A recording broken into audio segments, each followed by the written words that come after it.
Welcome to Source Not Found, a show about the worst versions of your favorite things.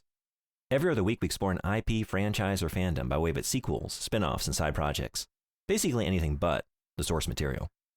I'm Brandon June, and I have a bad feeling. Or rather, a feeling that something bad is going to happen. Actual dialogue. And I'm Bo Woodall. And my right eye is itchy, but I'm sure it's nothing. Is it tasty? Itchy tasty. Which, yeah, no. Oh, okay, we're going to jump right in, huh? We're going to jump right in there. I'm here. I'm in the cove. I'm treading water here. I'm in the Caliban Cove. Hello, sorcerers. Well, Hi. It's been a while since we've covered a book. Yeah? It has What was been a it? minute. Indiana Jones? Was that it? I think Indiana Jones and the White Witch was the last book we covered. So it's been a minute. I guess that somehow killed our love of literature. I mean, this doesn't help. This is the only conclusion I have to. Oh, I'm never reading again.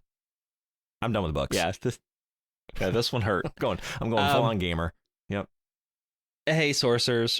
So continuing our zombie-a-palooza, whatever you want to call it, we're jumping into some Resident Evil, but the novelizations. And we didn't want to do one completely based on a direct game. Nope.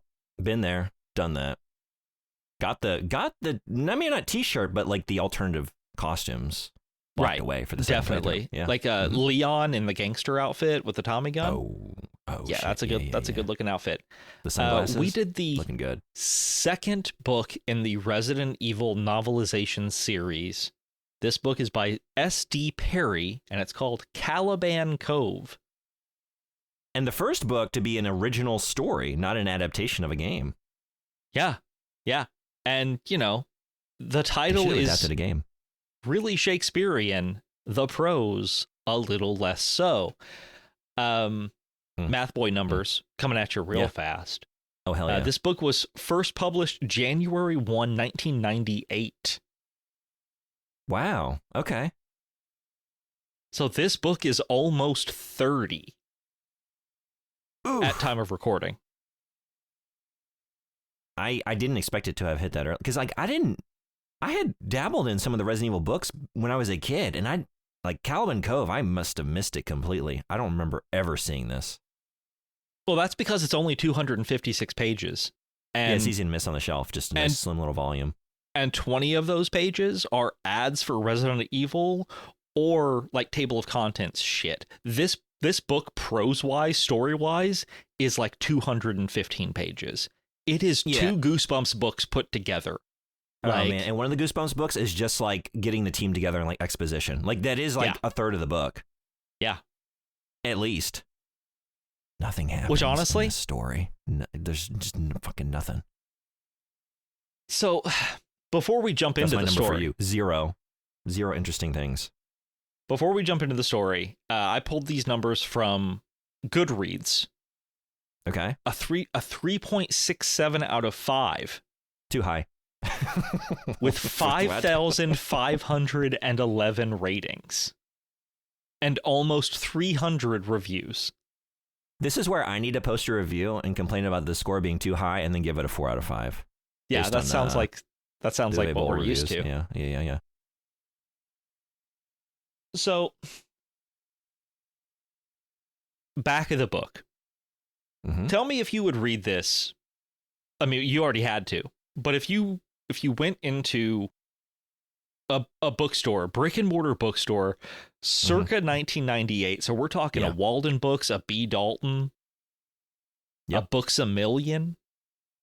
You picked up this book, a garish red cover with Rebecca Chambers on the cover in her Stars medic gear with a Beretta in hand, running away from, I don't know, a laboratory on the coast of Maine is what we see on the cover, right? You flip this bad boy over because you're like, holy shit, this has to be awesome. And this is what you're faced with.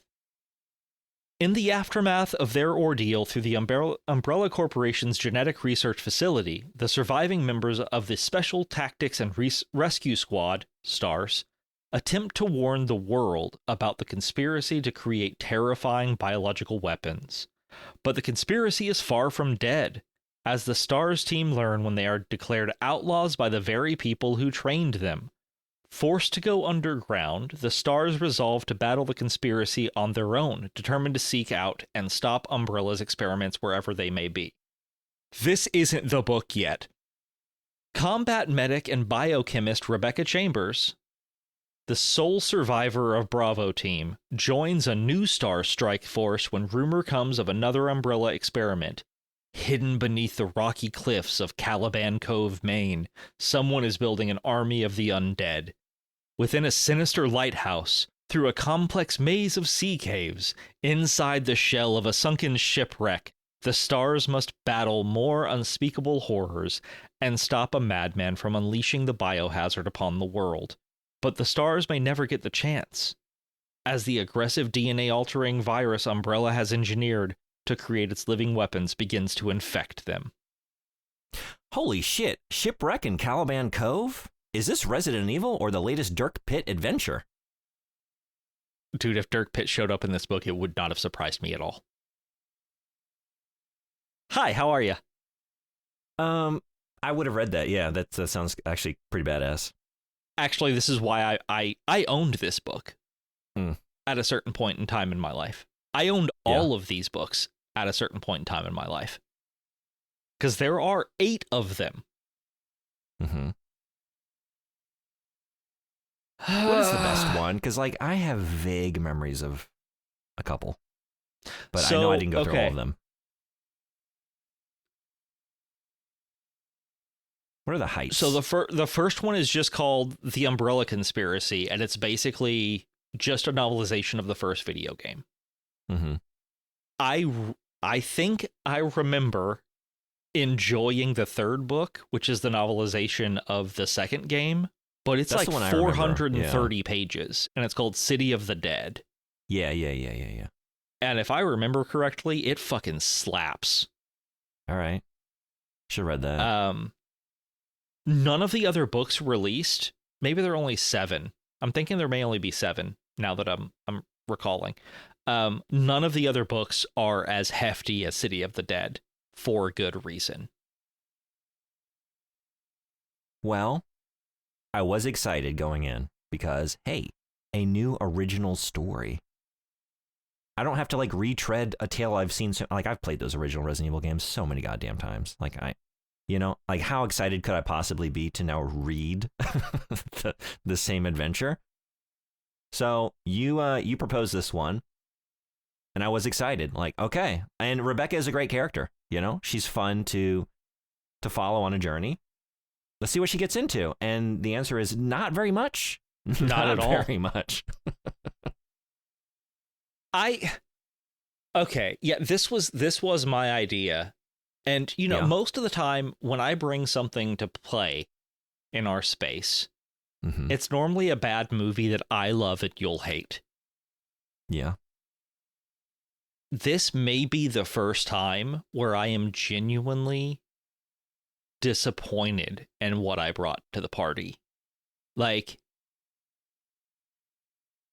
I remember so much more, like, in the way of mutated creatures and animals and, like, just so much more. Yeah. And it's a real bummer that this book really, if you look past the stage setting, is maybe 60 pages long. It's all set up. Really, I wasn't kidding. Like, it might even be more than a third of the book. Like, so much of the book is devoted to just recapping what has happened thus far, getting Rebecca into contact with like Chris and Barry and Jill and like what they're all going to be doing. It feels like the connective tissue between more important books in the series. Like, okay, we're going to have Chris over here, like investigating Chief Irons. You know, we got Barry over here. We got Rebecca doing this. And like this book only serves as like to get everyone sort of like off onto their tasks and like recap like, oh yeah, Stars is being investigated and disbanded, and Umbrella we're seeing their tendrils and how they've leached into everything. But it doesn't really make much of a case for it to just like exist on its own, because the adventure is so truncated. Like it's all that setup.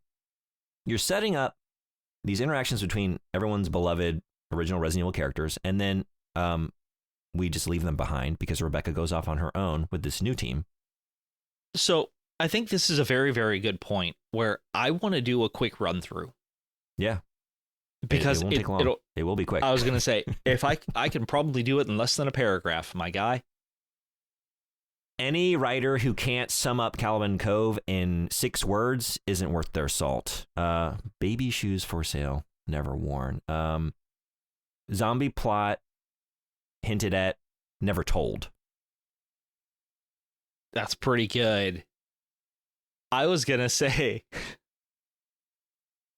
baby surfer goes to coast, does nothing. 7? You're better than that. I know. Maybe just get rid of does. Baby soldier goes to coast, nothing. You got 2. No, just drop it. Caveman. Soldier, ghost, zombie, bite, itchy, tasty. Tasty. There it is. Okay. We don't, real quick. Yeah. Are we to believe that zombies are experiencing eternal tasty?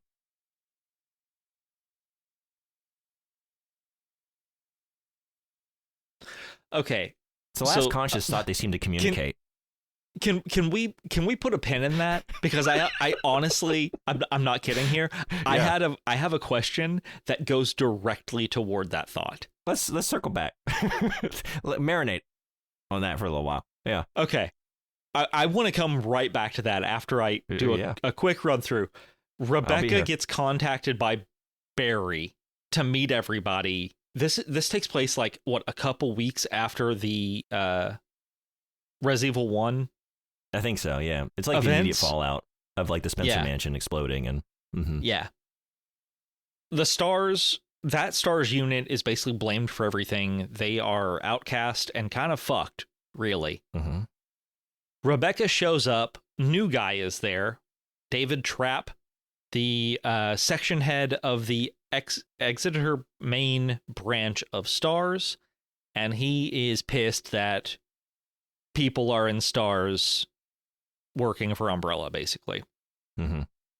We find out there is an Umbrella laboratory being run by Nicholas Griffith, a very famed but insane virologist.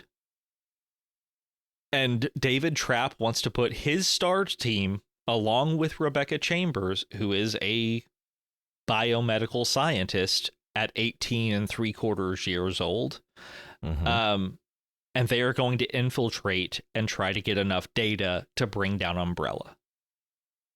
They get there, action ensues, almost everyone dies. There's some zombies, there's some files we find, there's a couple of puzzles that could be solved by a 7-year-old. Mm-hmm. And it ends with Rebecca obviously getting out, along with another couple of the Stars members, and they have nothing really to show for it except for the fact that they saved kind of the world, we think, maybe. Yeah. The end. But the important thing to note is that Nicholas Griffith thinks that his mind is on par with that of William Birkin, the guy who created the T-virus, right? Mm-hmm. Mm-hmm. He says everybody else is an idiot, but at least Birkin has a mind. And this dude has also created a new version of the virus. And now comes my question. Yeah. Griffith's version of infected zombies still retain the ability to process concepts, obey orders. Yes.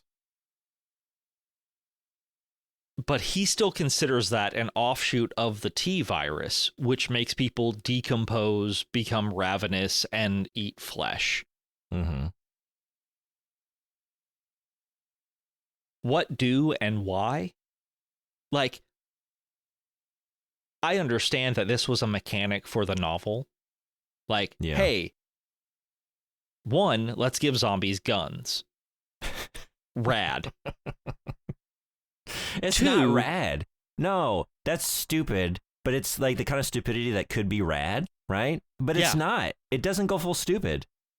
It doesn't do anything. The most interesting thing that happens because the zombies have guns is they turn Steve, and he like holds, Rebecca and the other remaining members. Also, I noticed your recap did not name any characters in the crew. No, I don't know how. Why didn't you bring up all of our favorite characters like Steve and Karen and John and David?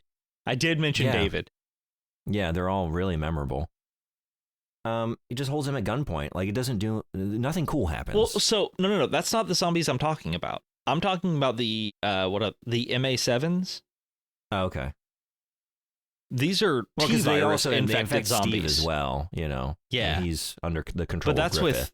that's with Griffith's new like viral load. I hate that. Wow. Yeah. I hate that. The viral load in Caliban Cove. Moving on.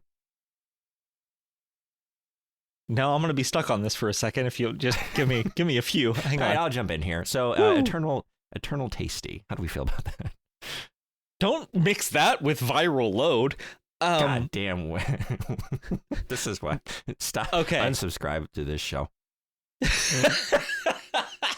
So the MA7s are basically a new version of the T virus because they have to be refrigerated. They are decomposing. Mm-hmm. The only thing they can do is recognize threat. Mm. That's it. Yeah. And with recognizing threat, they can fire a weapon. It doesn't seem like they're accurate. I mean, these guys are like stormtrooper level accurate. They can't hit shit. No. But Griffith's new virus lets people basically almost maintain the look of humanity. Yeah. And because after Steve's been infected, they think it's still Steve. Mm-hmm. And the only thing they say he has like a dead, depressed look to his eyes, and they assume that's because Karen has died. Spoilers. Yeah, Karen. The problem. Okay, I had a big issue with this. So Karen's our first STARS member to bite it. Yeah. The only one, right? No, Steve does too. What am I thinking? Right. Yeah. I was just thinking, like, you think John is dead. Yeah, but he's actually fine. He's fine. He's actually fine. But so Karen and John go into an experiment room, and there is blood on a gurney that Karen touches, and then she touches her eye, and that's how it infects her. Earlier in the book, we see Karen's house. It is immaculate. There is no way in good goddamn that she touched that blood and then herself. There's no way. Like, that is the biggest plot hole in a book of weird viral zombies that carry guns. Like, I've known a few people that are either OCD or, like, have a very strong aversion to dust or grime or, God forbid, blood. No way in hell. No way in hell she infects herself. No way in hell she goes down like that. I think I would agree with you. I could see it happening to John. Yeah, it should have been John. But see, the thing is, like, I do agree with you, but then also, like, I don't know who Karen is, honestly. Like, yeah, I think she is that person you're describing, but like, they are such non-characters. Like, who is John? Sexual harassment. That's the character.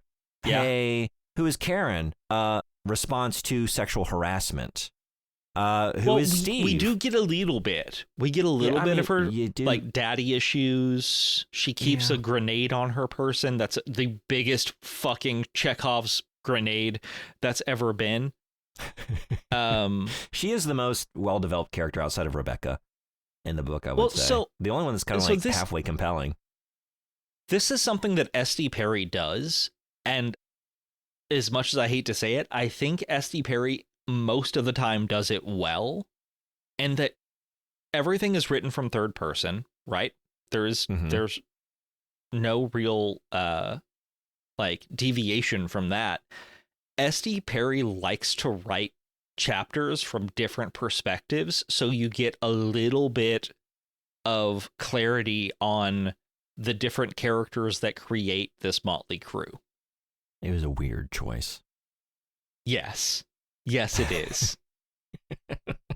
And there have been times where it very much works. Like, there is a book that we are probably going to read for the podcast when we do Aliens. An S.D. It is Perry also joint? it is an S.D. Perry joint, and I'm not kidding you when I say that I have read this book probably over 10 times. And it's almost as long as this one. Like, it may be another 50 pages than this, but it's not a big boy. But she does the same thing there, where you get little snippets of chapters from different perspectives, and then you also get a little bit of an internal monologue from the character that you're with at that moment to give you a little bit of insight as to how they think. And there are times it can be done well, and times it can be done poorly. And I think, me, at least, if we didn't have to do so much weird fucking introspection on Jill, Chris, and Barry, and David in the first third to half of the book, it would have been much more meaningful when it was done with Karen and John and Steve. Yeah. But instead, this book would be like 65 pages long. Yeah. Without all that. But instead, it feels fragmented. Like, it feels like it is. It doesn't feel like Rebecca's even really the main character. It feels like David Trapp is the main character. Yes. It was really throwing me how quickly it like, within the chapter, it'll oscillate between these characters like multiple times and like in very abrupt fashion. And the thing is, like, yeah, it feels like an ensemble kind of thing. And sometimes, like you mentioned, that works great in a lot of genre fiction, right? Especially when you have characters doing disparate things and like very disparate personalities. And it's interesting to focalize through them for a time and see, like, oh yeah, what's Tyrion doing over here at the wall? All right, and then let's take it back to Jaime Lannister. You know what I mean? Like, what's going on all over the kingdom?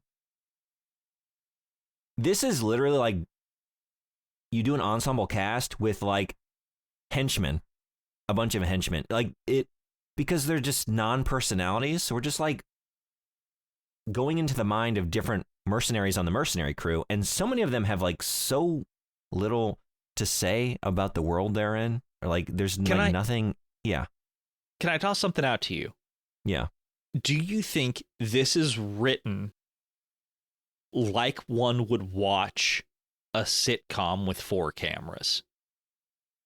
Like the shift in perspective is that jarring, where like we're constantly going from, okay, we're in this room with Rebecca and Steve. Okay, now we're with just David for a second. Oh, but David's now with Karen and John. These names mean nothing. And now we're going to have a full fucking chapter where we're in the head of the villain. Yeah. No, I'm sorry. Make that 4 of those. 4 full chapters where you're in the head of the villain, and guess what? He is a nothing burger. Oh, yeah. Like, he cares about his work. His work. His work! He cares about his work, his pets, and the sunrise, I think. Mm-hmm. Is it written like a sitcom or just like an Uwe Boll film? Like, who is the character? Who do we care about? So I don't. The reason I say sitcom is like during a TV show, especially like the old like 4-camera sitcoms or 5-camera sitcoms, like one would focus on one person as they're speaking. And then when the other person starts speaking, the camera will automatically change to a different camera focusing on their face. Mm-hmm. And that's just how I felt. But the cameras were in different rooms. Yeah. Yeah. Like a one-man show, kind of like monologue, where they like reenact the sitcom structure as like one person. So it's all just like through their perspective. And it's just as dull as it sounds. Yeah, it's not very fun. It's like every time you kind of get into any sort of momentum building about any scene, it's like, well, 5 pages from now, we're just going to jump to another character and like totally lose all that. And there's like a 1 in 3 chance that like who you're going to is going to have like nothing interesting to say about the situation. You know, I have a very, very serious question for you. Because you and I both care a lot about the characters mentioned in this book that are like pre-existing Resident Evil characters. I think we do. Like, they've been with us for 35 years at this point, right? Yeah. The tears I shed when I thought they killed Barry. My God. Yeah, They make you think they killed Barry. They don't do a very good job of it. No, not even a little bit. Was there a single moment in this book that you think gave you any sort of insight to any of these characters? I mean, that you didn't already possess? Maybe Rebecca. I mean, I don't know. You get some, like, it's nothing that you haven't seen. It's basically taking, like, the surface level understanding of Rebecca and, like, finding some personal anecdotes to bolster it. There's no like continued exploration of her like psyche or like reaching greater depths of her as a person. It's just basically like, hey, we got her riding her bike and we got some, background on her studies and all that, and her thoughts on medicine and chemistry. Every single scene with Rebecca is an episode of The Big Bang Theory. You're on the sitcom kick. Okay. I am. I don't. What's funny is I haven't watched one in a long time, but this book just screams sitcom to me for some reason. Like, the only thing that Rebecca is there for is the occasional moment of levity and then a whole lot of science buzzwords. That's it. You mentioned science buzzwords. Did you not learn anything in this book? No. You didn't? Not really. All right. Well, I think you're an anomaly because here's the thing. I read this on Kindle. When you read something on Kindle, you get to see when many readers have highlighted a passage. Speaking of that, it's been deleted from Kindle. I couldn't get it on Kindle. I had to read it on internet.org. Oh, when did this happen? Last week. Oh, that's timely. I read literal scanned versions of book pages. Like I was Indiana Jones looking through microfiche or something. Weird. I must have picked it up right before it got scrubbed. That's strange. Yeah, I was pissed. I will treasure this livid forever. Well, okay, so you missed out. But if you're reading on Kindle like I did, you get to know that a lot of people highlighted this passage. Rebecca nodded, trying to think of where to start. Okay, viruses are classified by their replication strategy and by the type of nucleic acid in the virion. Virion? I don't know. Virion. Virus. Virion? Bo? Help? We're learning. Okay, that's the specialized element in a virus that allows it to transfer its genome to another living cell. A genome is a single, simple set of chromosomes.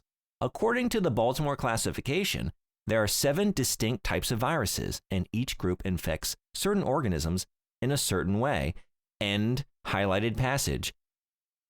How many readers do you think actually gained knowledge about viruses from this book? Because it seems significant. People are learning. People are learning from Caliban Cove. Good job, they everybody. They know now that a genome is a simple set of chromosomes. They didn't come in knowing that, or else they wouldn't have highlighted it. Just like the Big Bang Theory.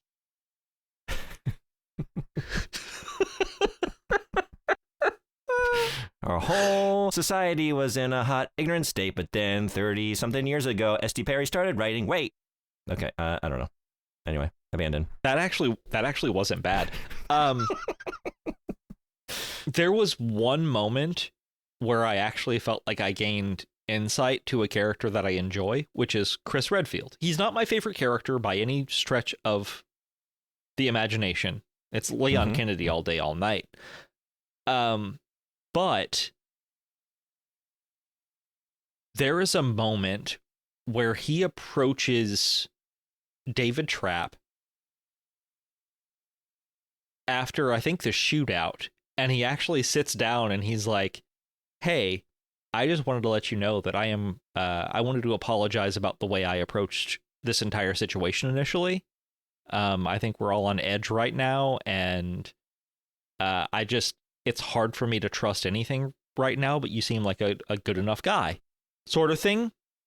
Mm-hmm. And David's introspection at that moment is like, I look at his young face and know that he is sincere. I never would have been able to offer this level of being contrite at his age, which I've always kind of seen Chris Redfield just as the marksman and kind of the goon. But at that moment, it made me kind of reevaluate why he is the leader of this entire thing. Mm-hmm. If he's reacting this way at 24, how is he reacting at 42? Yeah. But that's a good poll. Yeah. That's it. That was the only thing that made me walk away from this book going, oh, look, I've gained some insight into a character I enjoy. You know, I'm glad you pulled that out. I didn't find the book very interesting on that metric, you know. There are no great insights to character here. Again, it's shoehorning in some characters that you love and then bringing you some new characters who are just stereotypes, tropes kind of thing. You just have the quipping, you know, comic relief of the team, who really, it is just sexual harassment. It's what sucks, man, is this is from a female author, and she still has a misogynist soldier in the group going against the very uptight and repressed woman in the group. I get that it is a trope that exists, but it doesn't have to all the time. Yeah, it's a lazy way to establish character, right? Sometimes you can look at that kind of thing in a story and okay, you're writing the kinds of personalities that this world would produce, the kinds of people who would be drawn to a mercenary life or whatever it is, right? And okay, that's fine, sure. But you want some pushback on it. You want some differing perspectives and pushback from other characters, or you want some authorial voice to step in and combat that. You don't just want it to hang on its own as the punchline to a joke. But the thing is no, this book is going for very low hanging fruit in terms of comic relief. That's how it achieves it. Let me just throw in some misogyny, you know, throw in a creep, and then in moments of stress he'll have some awful thing to say to Karen, and there's the levity that we need, and now we can proceed with the story. And it sucks. And it's extra bad because you get his internal monologue as he says it, just there to encapsulate this. Sorry, where is this? God damn it. I hate it so much. Okay. Can you do me a favor? Let's not cut out you looking for it. And I just so we hear all of that lovely lead up. Please, let's go. Chapter 9. Karen let the door close and looked at John, her pale features masked in the dim light. Her voice was low, even, and terribly serious. They're in by now. You want to take lead, or would you prefer that I went first? John couldn't help himself. My women always go first, he whispered. Oh, sorry. My women always go first, he whispered, though I prefer it when we go together, if you know what I mean. Karen sighed heavily, a sound of pure exasperation. John grinned, thinking how easy she was. He knew he shouldn't devil her, but it was hard to resist. Karen Driver kicked ass with a weapon, and she was sharp as a tack in the brains department, but she was also one of the most humorless people he'd ever known. It's my duty to help her lighten up. If we're going to die, might as well be laughing as crying. A simple philosophy, but one he held dear. It had gotten him through many an unpleasant situation in the past. There's just a brief follow-up after that. I think he says some other line, and I just highlighted his next follow-up internal monologue. She nodded briskly, stepping back to let him by. He briefly considered telling her that he'd greet her at the door wearing nothing but a smile, but decided against it. They'd worked together for almost 5 years, and he knew from experience that he could only go so far before she got pissy. Besides, it was a good line, and he didn't want to waste it. Fuck off. It was a good line, and he didn't want to waste it. How old do you think John is?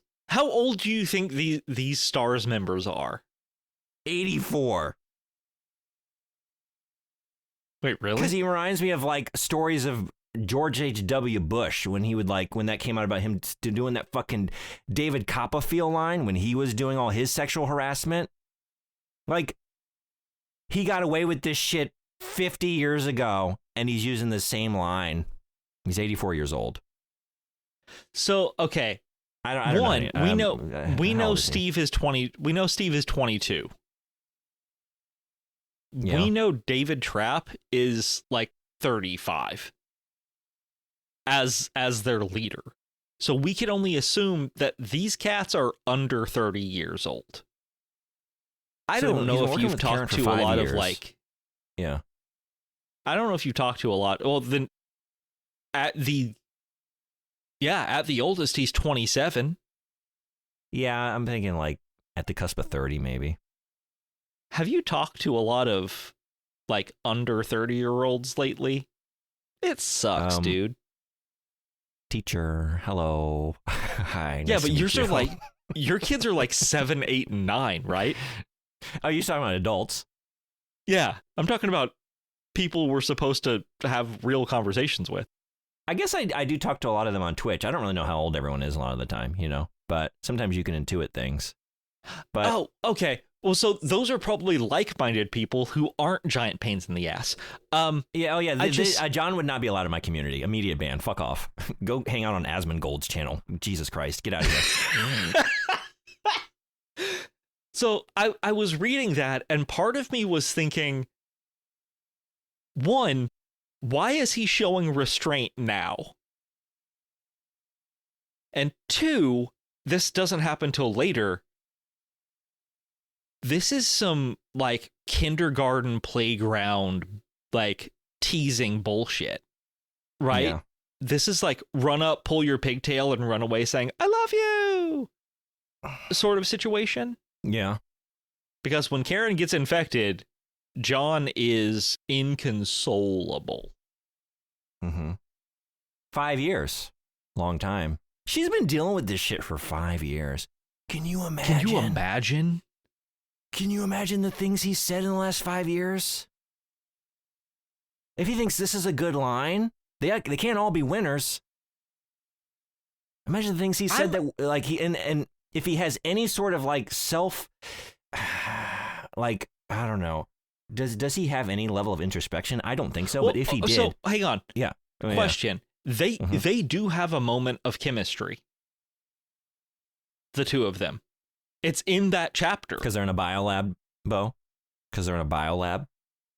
Thank you. I was hoping you'd catch it, and I really appreciate it. Thank you. But it's in that chapter where they get like fucking gunned down and they're having to fight back. And he was the first person who walked in the door, and they finish up that chapter with her looking at him and going, "Hey, John, how did it feel to go first for you? Was it good?"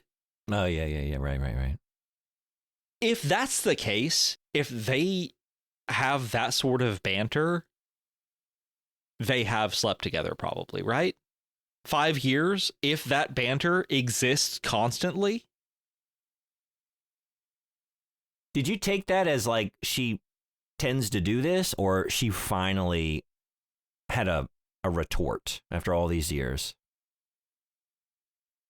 I cannot imagine this is the first time they've been shot at. It's the first time they've been shot at by zombies, though. Fair. Maybe it's the zombie. Maybe had she been infected yet? I don't remember if she'd been infected yet. But maybe it's the T virus that makes her have the mentality of a 23-year-old douche. Itchy, tasty, sexy. Yeah, I like the. Wait, that's a. Wait, isn't that a Red Hot Chili? Is that a Red Hot Chili Peppers album? Actually, maybe this book's really smart. Is that the subtext? Let's believe this is after she rubs her eye. She's decomposing in real time. Her body organs are breaking down. She's losing control of her mind, and then she starts to find John attractive. She can get on his level and quip with him because she's fucking. Her brain is melting and leaking out of her ears. She can finally. Yeah. Okay. This book's sorry. Good. Itchy, tasty, sexy. I want a t-shirt that has itchy, tasty, sexy on it in the fucking Resident Evil font. Itchy, tasty, sexy is the new puppy monkey baby. That should have been the tagline for that bullshit you had me watch for Valentine's Day. Warm bodies. Itchy, tasty, sexy. Yeah. That's fucking awesome. Look, we got something from this book. No, you know what? So to that point, talking about things we liked, actually, most of this book, aside from lame characters and little plot and just like nothing really interesting, the prose is also like just it's fucking boiled chicken. Like it's functional, it delivers the narrative. There's no flavor. It's kind of dry. It's just kind of there. Like you get calories from it, but you're not going to enjoy the process of consuming it, right? But it will keep you alive. But to that point, to counteract that point, I should say, there are, I think, 2 passages that I legitimately like. So I'd like to do a quick reading if I could. Because I don't really have many. I would love this. Okay. So this is after, like, Karen has started to turn. And the one benefit, actually, so this is something this book did that was cool. The one benefit, it was a singular, that is enjoyable about constantly focalizing through all these different characters. You get to go into the mind of a character who is becoming a zombie. I was going to say, this is exactly what you wanted with Warm Bodies. You wanted to watch the transformation. We get to like get in her head and like, okay, I want to see an author explore that. And I think the way that S.D. Perry explores it is pretty cool. Karen hung back as they moved into position, leaning against the back wall of the large building behind the lighthouse to watch. She felt winded by the climb up the hill, winded and strange, and there was a buzzing in her brain that wouldn't go away, wouldn't let her fully concentrate. Getting sick, getting sicker, fast. It scared her, but somehow it wasn't as bad as it had been. In fact, it wasn't really that scary at all. The initial terror had gone, leaving her with only a memory of the adrenaline rush, like a whiff of a bad dream. The itch was distracting, but not exactly an itch anymore. What had felt like a million bug bites on her skin, each separate and distinct and screaming for relief, had connected. It was the only way she could think to describe the sensation. They had connected, had become a thick blanket over her body that crawled and squirmed, as if her skin had come to life and was scratching itself. It was weird, but not exactly unpleasant. Now! At the sound of David's voice, Karen focused on the sudden action in front of her. the buzzing hum in her head, making it all seem strange, speeded up somehow. The door to the lighthouse crashing open, David and John leaping into the blackness, bullets flashing and booming, the high, whining rattle of an M16 inside. Steve and Rebecca ducking and firing, out and in and out again, their bodies blurred by speed, their Berettas dancing like black metal birds. It was happening so fast that it seemed to take a long, long time for it to stop. Karen frowned, wondering how that could be, and then saw David and John step back out into the blue light of the moon and realized that she was happy to see them, even with their strange and distorted faces, their long bodies that moved too quickly. What's happening to me? Karen shook her head, but the buzzing only seemed to get louder, and she was afraid again, afraid that David and John and Steve and Rebecca would leave her behind. They'd leave her behind and she wouldn't have anyone to ease her mind. That was bad. David was in front of her, staring at her with eyes like wet, dark cherries. Karen, are you okay? At the look on his round and pointed face and the sound of softness in his voice, Karen felt happy again and knew that she had to tell him the truth. With a tremendous effort, she found the strength to say what had to be said, her voice coming out of the crawling body and the buzzing sounding as strange to her as the wind. It's getting worse now, she said. I don't think right, David. Don't leave me. John and Rebecca, their hot, hot hands touching her, leading her away into the darkness of the open door. Her body worked, but her mind was clouded by the trembling, buzzing hum.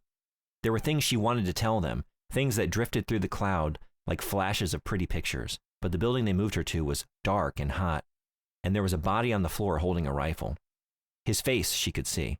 His face wasn't strange. It was white, white and curling, textured like the buzzing and the crawling. It was a face that made sense.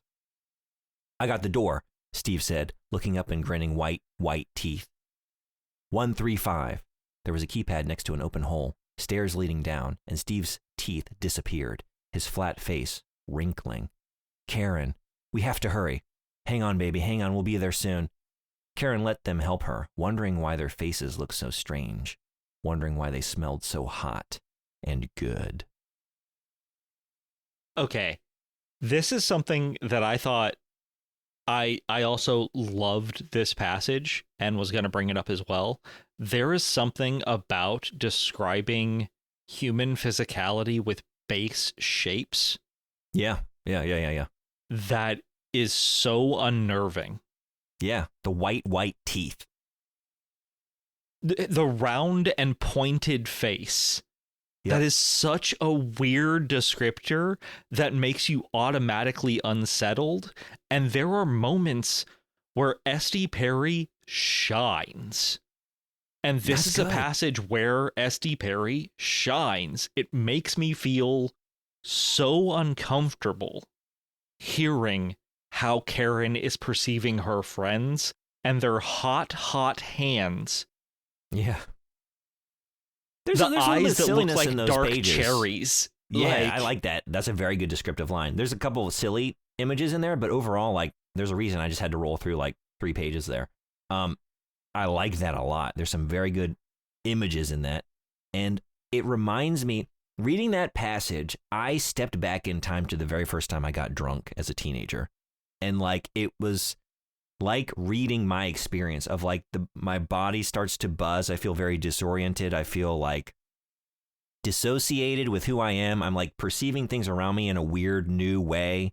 And it's like, this is very relatable. Yeah. Like I've had these sort of like out of body sort of experiences where I'm still conscious, but things are breaking down into like their composite shapes and are like unintelligible or strange and alien. Even familiar things, familiar faces become like attributes, parts of themselves, not the whole.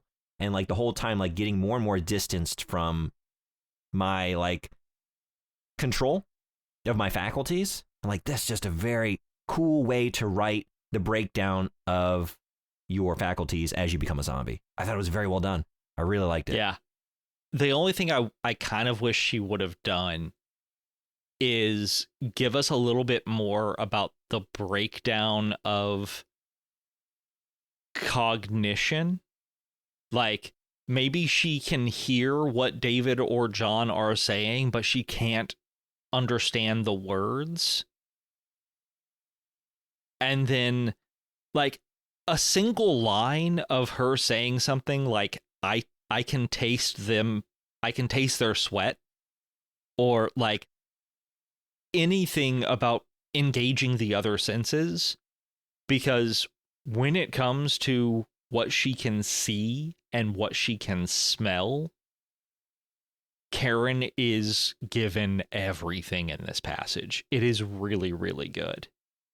You do get some more passages from her perspective a little bit, and it does, like, it continues that. But another thing I like about this book, things happen very abruptly in a good way when it comes to, like, the payoff for Karen's transformation. And it's a very visceral scene of her just, like, biting into his face and, like, ripping off his lips and chewing. Like, she just turns, you know? It is gradual. You do get the transformation, but there were 3 separate reviews on Goodreads when I was pulling the numbers. 3 separate ones on the first page of reviews that were, do not read this and eat food. Yeah. And I was like, and I think I pulled it. Let's see.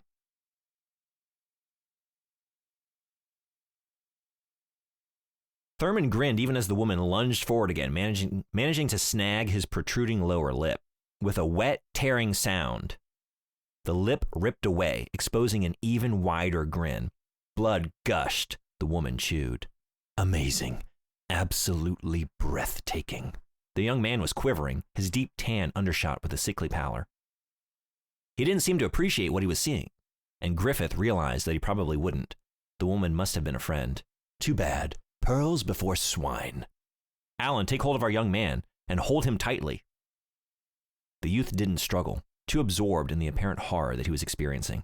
The female got another piece of cheek, and Lewis's smile wavered, probably from muscle trauma. Like, it's just a lot of that, like, just, oh my God, he's just getting, like, his face chewed off. Yeah. It's good. Yeah, it's... But, so, it's like, it happens very abruptly. There is, like, this faint hint of hope. Like, we know it's not going to happen, but they talk about a cure for Karen and trying to find one, and, you know, there is, like, this lingering, like, maybe we'll find it, and then just, no, she's a zombie, and now she's eating someone, and then also, like, back to back, like, Steve also, who has had this, like, sort of romance with Rebecca, like, they have these scenes of, like, them, you know, holding hands after the firefight or whatever. Yeah, then, like, just like that, an averted gaze. Gone. Yeah. But, like, there's no, like, final goodbye or whatever, just, like, he's gone. He's been turned. And that is one thing that I think is done kind of well, is that's not cinematic at all. Yeah, no. Like, that's not video gamey or cinematic. Like, this is just straight up tragic. Yeah, it's very bleak. It's surprisingly bleak at the end. Yeah. Which I liked. It was something, because, like, in a story that really didn't have anything to surprise or entertain or, like, any insight to really give, other than, you know, some really good insight into, like, the process of turning that I just read, and, like, a couple nice flourishes throughout. Overall, just a very dull read. But I don't know, like, in a stronger story, that would have been a very satisfying ending, and, like, it would have made the book stronger for it. Like, oh, the promise of, like, romance and getting to know these characters, and then just, like, in a moment, no final moment, they're already gone. Yeah, you know, and that can be very effective. It wasn't enough. I kept waiting for one of them to be an umbrella plant. Like, it just seemed like that was where it was leading. Like, Steve was an umbrella plant or something like that. And then whenever he gets injected, I was like, oh shit, I was wrong. Whoops. Oh, damn. He just got taken out at the drop of a hat. Okay. Whoops. I do like the idea of maybe John, you know, he has a little earpiece in, and Wesker's on the other end, like, now tell her you'll wait for her at the other door wearing nothing but a smile. John, it's a good line, my dude. It's a good line. I'm unveiling the T-Series. It's a new line of quips. The strongest we've ever seen. They will break down any comedic defenses.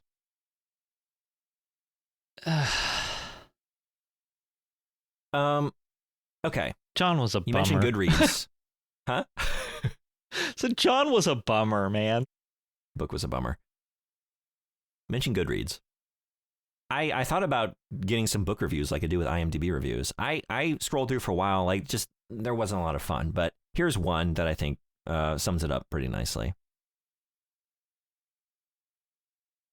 This is from Brandon, not related. 1 star, February 2nd, 2014. Wait, you had to clarify that not related by your first names.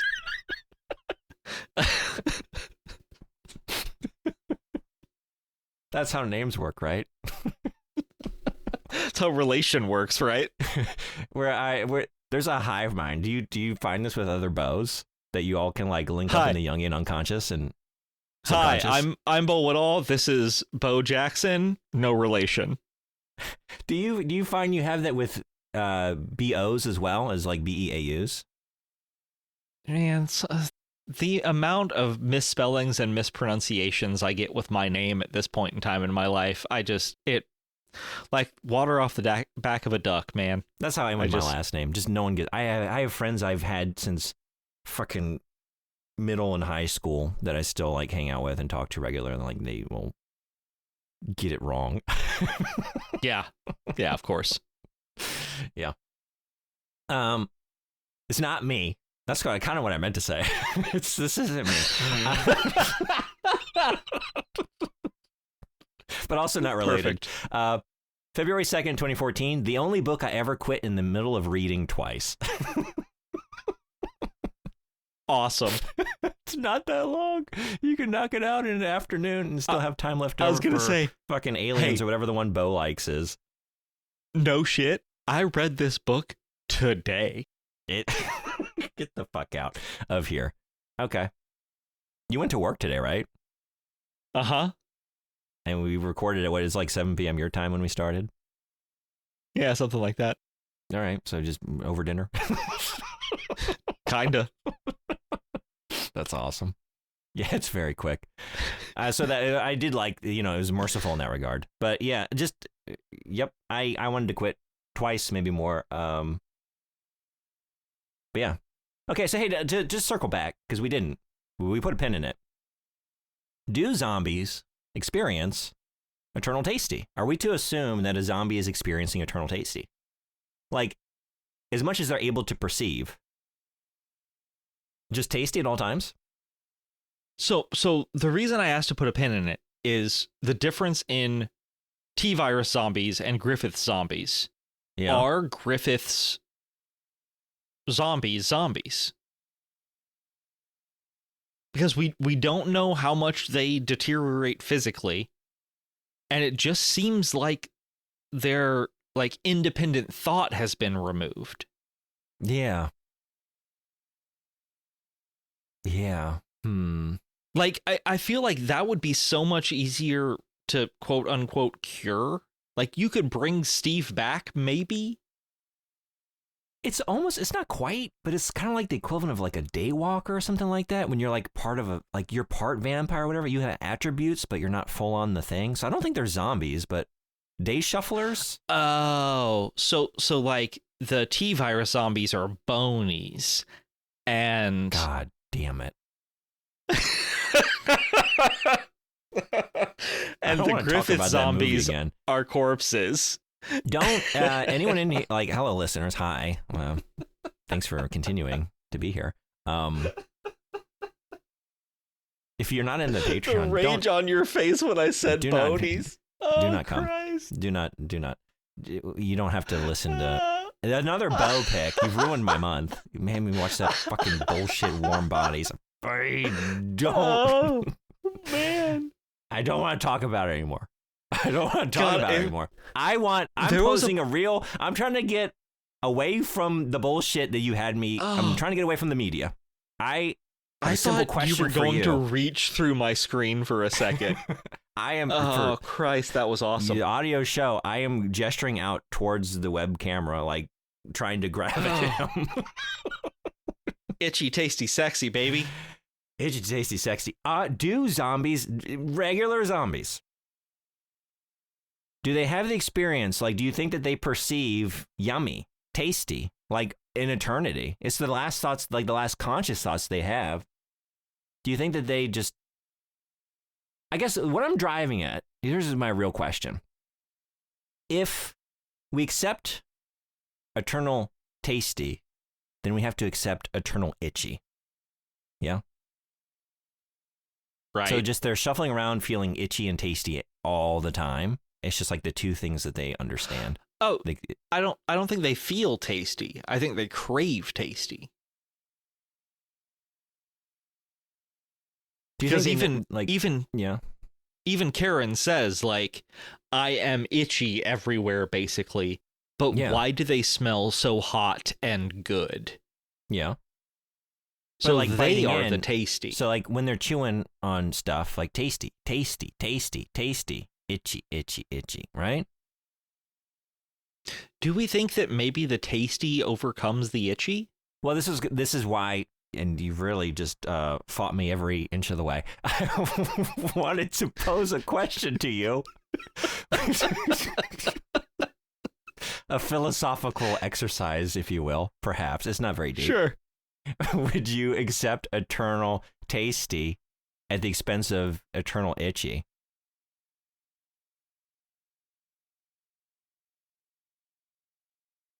I don't know if I would accept eternal anything. Yeah, that's fair. That's fair. Like, because by accepting eternal itchy and eternal tasty, you're removing everything else that makes you you, right? So what's the point of accepting it in the first place? Mm-hmm. And if everything's tasty, everything just normalizes to that new, right? Right. And if everything is itchy, then you never feel comfort. But I mean, that is the promise of an afterlife, right? Like eternal peace. Or something. Dude, eternal tasty. Now, if you said, is there a promise of eternal tasty with the caveat of eternal itchy and eternal sexy? Maybe. Because, okay, like I actually, as I posted, like this isn't a very good question because like, would anyone accept eternal itchy? Like given any other thing, like, no, I'm out, like eternal itchy. I don't care what the other thing is, but eternal sexy and eternal tasty, but eternal itchy. I mean, if it's eternal sex, you might say it's eternal etchy. Hey. What? What? Okay. The weebs will know. Oh, cool. Etchy is like Japanese for like, sexy content. Oh. Sexy stuff. Is that etchy. what is you it? You didn't learn that on Duolingo, I see. I have not learned that on Duolingo yet. The owl has not informed me about etchy. Yeah. Well, when you is level that up to the ECCHI? Yeah. Okay, I've seen the word before on Reddit, but that's about as far as I've gone. Yeah, you would see it there. Okay. Well, when you finally level up to the Duolingo level that goes like, he gets like spiky green protrusions on the top of his owl head and goes like full anime, like bigger eyes in relation to the beak, Oh yeah, this is Super Saiyan Duolingo owl. Yeah. No, Chibilingo. I don't know, where were we? I think we were still on one. itchy you get tasty. Two nice things in one price. The price you pay is eternal itchy. Do you make that trade? No more yucky. No yucky ever again. You can bite into anything. It's just eternal itchy. Eternal different? Tasty. Yeah, thank you. Whew, bud. What if your food itched though? What if it was itchy in your mouth? Like, what is it? Is it pineapple that eats you back? Do you think that zombies, their mouths are itching? Is that what they're doing?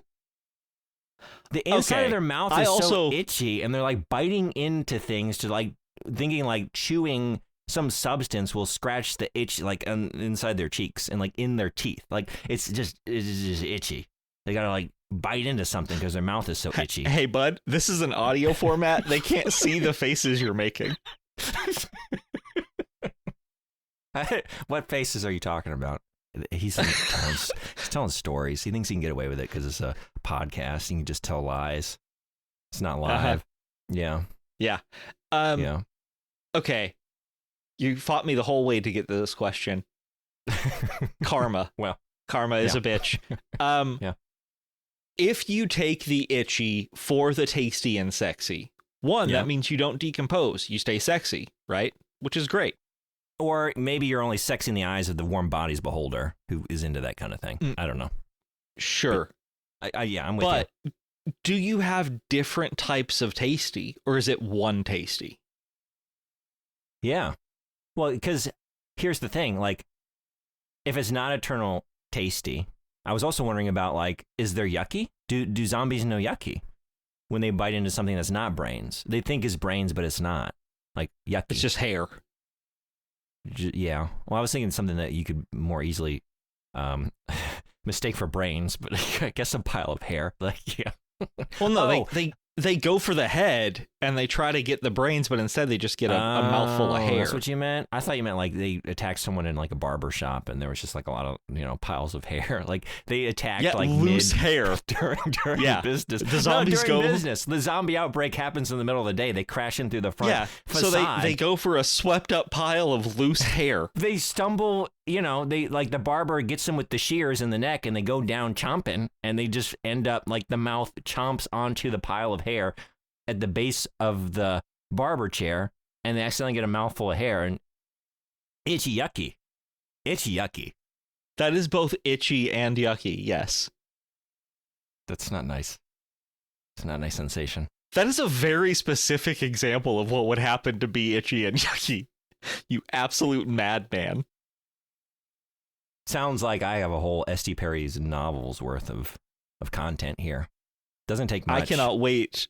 Hey, you need to contact her, and you guys just go ahead and write a new Resident Evil book that's just called Fuck, I lost it. Itchy, Tasty, Sexy. Yeah. And it'll sell. Yeah. To a certain crowd. Yeah. No, I've seen the etchy Kindle crowd. store on Amazon. I've seen the free section. I read a lot of those. We talked about, didn't we do this on an episode? We explored that, right? What were we doing? Twilight? I don't remember. A lot of vampire sex stuff. Maybe it was a bracket episode. Who knows, man? I think I gave you a game. Like, which of these novels is real and which one is not? Oh, hey, yeah. Anyway, that's Caliban Cove. I can't wait for Resident Evil 9. I'm so excited. I'm so ready. This is like exactly what I needed to get into the spirit. Yeah. What's funny is the bad that we just did is only going to amplify. The itchy is only going to amplify the tasty that is Resident Evil 9. In the vast like tapestry of life, you can't appreciate the tasty without going through the itchy. Without the itchy. Yeah. Yeah. That's beautiful. Thanks, S.T. Perry.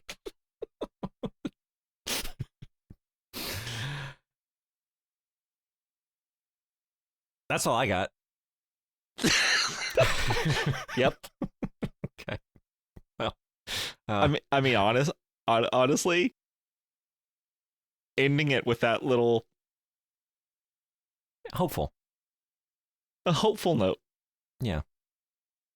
We can't correctly experience the tasty without having to experience the itchy.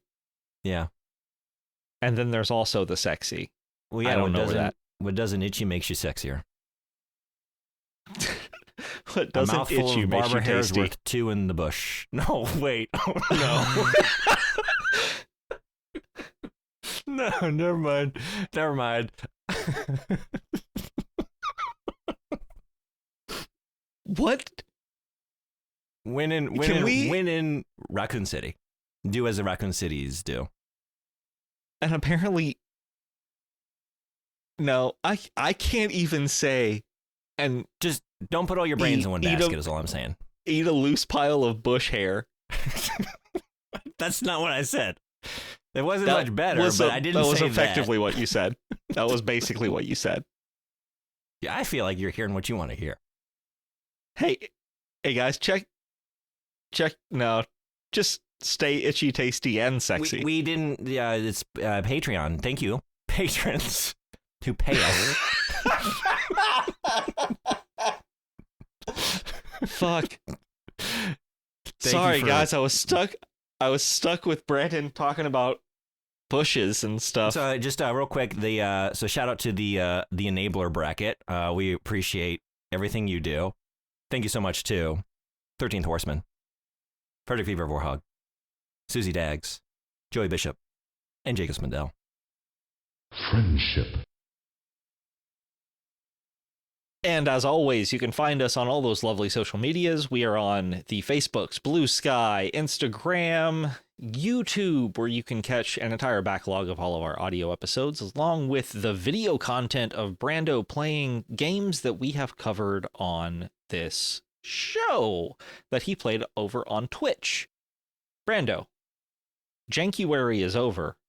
Done. For you, Dusted. I hope? Yes. Okay, so what are you doing now?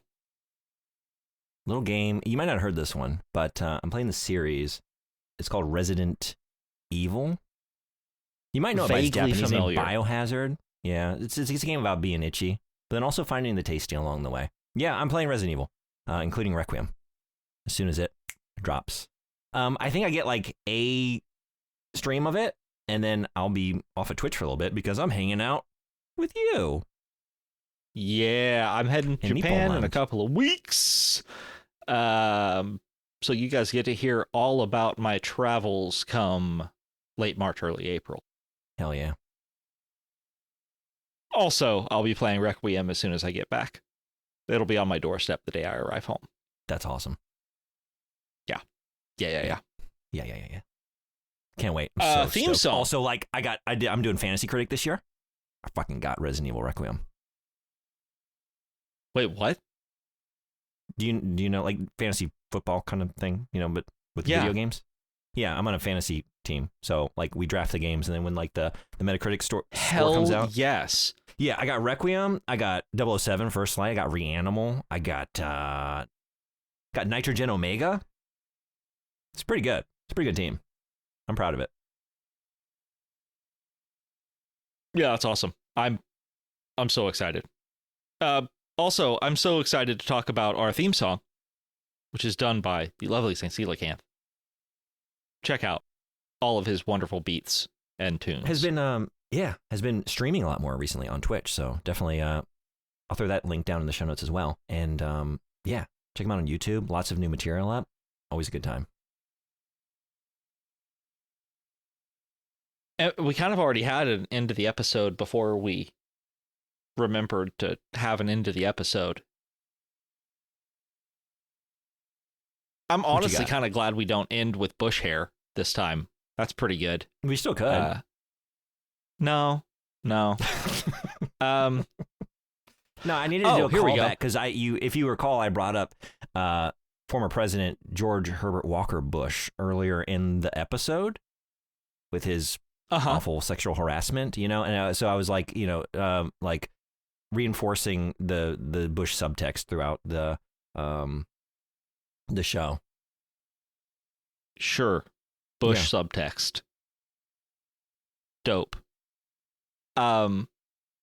Check your toilets for the weird mutated filter fish that was mentioned in this book a couple of times.